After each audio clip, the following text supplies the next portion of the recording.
Prezident İlham Əliyevin sərəncamı ilə Dövlət Şəhərsalma və Arxitektura Komitəsinin səlahiyyətlərinin artırılmasından sonra paytaxtda aparılan tikintilərin normativ qaydalara uyğunlaşması, Bakı şəhərinin ümumi baş planı ilə əlaqələndirilməsi istiqamətində mühüm addımlar atıldı.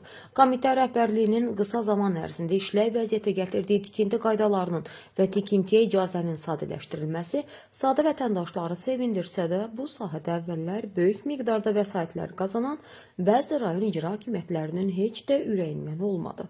Hələ də bəzi icra hakimiyyətlərinin başçıları səlahiyyətlərindən sui-istifadə edərək qanunsuz tikintilərə şərait yaradırlar. Asfalt.com-un əldə etdiyi məlumata görə qanunsuz tikintilərə yaşıl işıq yandıran dövlət qurumlarından biri də Xətai rayon icra hakimiyyətinin başçısı Rafiq Quliyevdir.